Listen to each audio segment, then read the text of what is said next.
সুনামগঞ্জ থেকে হবিগঞ্জ পর্যন্ত বিস্তৃত এক গুরুত্বপূর্ণ সড়ক প্রকল্পের অংশ শাল্লা জলসুখা সড়ক ও সেতু নির্মাণ প্রকল্পটি দীর্ঘদিন ধরে অপেক্ষার প্রহর কাটাচ্ছে।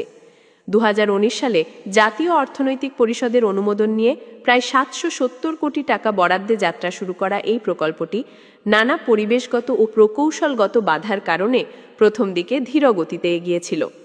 হাওড়া অঞ্চলের ভৌগোলিক বৈশিষ্ট্যের কারণে বর্ষার সময় যোগাযোগ ব্যবস্থা প্রায় অচল হয়ে পড়ে।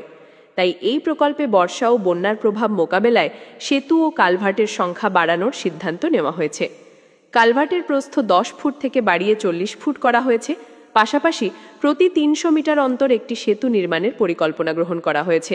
এসব পরিবর্তনের ফলে প্রকল্পের বাজেটও বাড়িয়ে প্রায় 998 কোটি টাকা করা হয়েছে।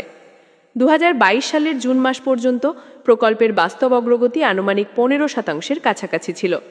তবে সাম্প্রতিক তথ্য অনুযায়ী 2023 সালের জুন পর্যন্ত প্রায় 60% কাজ সম্পন্ন হয়েছে বলে প্রকল্প সংশ্লিষ্টরা জানিয়েছেন।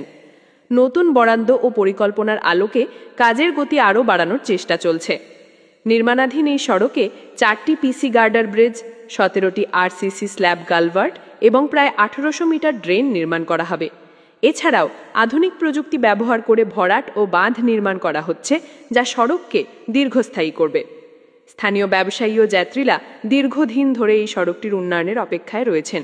প্রকল্পটি 2025 সালের মধ্যে সম্পন্ন করার লক্ষ্যমাত্রা নির্ধারণ করা হয়েছে।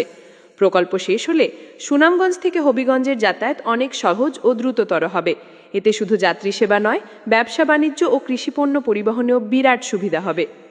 সরকারি সূত্র জানায়, হাওড়া অঞ্চলের অর্থনৈতিক উন্নয়নে এবং যোগাযোগ ব্যবস্থার আধুনিকায়নে এই সড়ক প্রকল্প একটি বড় অগ্রগতি হিসেবে বিবেচিত হবে। সড়ক নির্মাণের গতি বাড়ানো ও মানসম্মত কাজ নিশ্চিত করতে সংশ্লিষ্ট বিভাগ ইতোমধ্যে অতিরিক্ত বরাদ্দ ও উন্নত যন্ত্রপাতি ব্যবহার শুরু করেছে। স্থানীয় জনগণের জীবনে সুগম যোগাযোগ প্রতিষ্ঠা করা গেলে হাওড়ের মানুষের দৈনন্দিন যাতায়াত ও জীবনযাত্রায় ব্যাপক ইতিবাচক প্রভাব পড়বে বলে আশা করা হচ্ছে।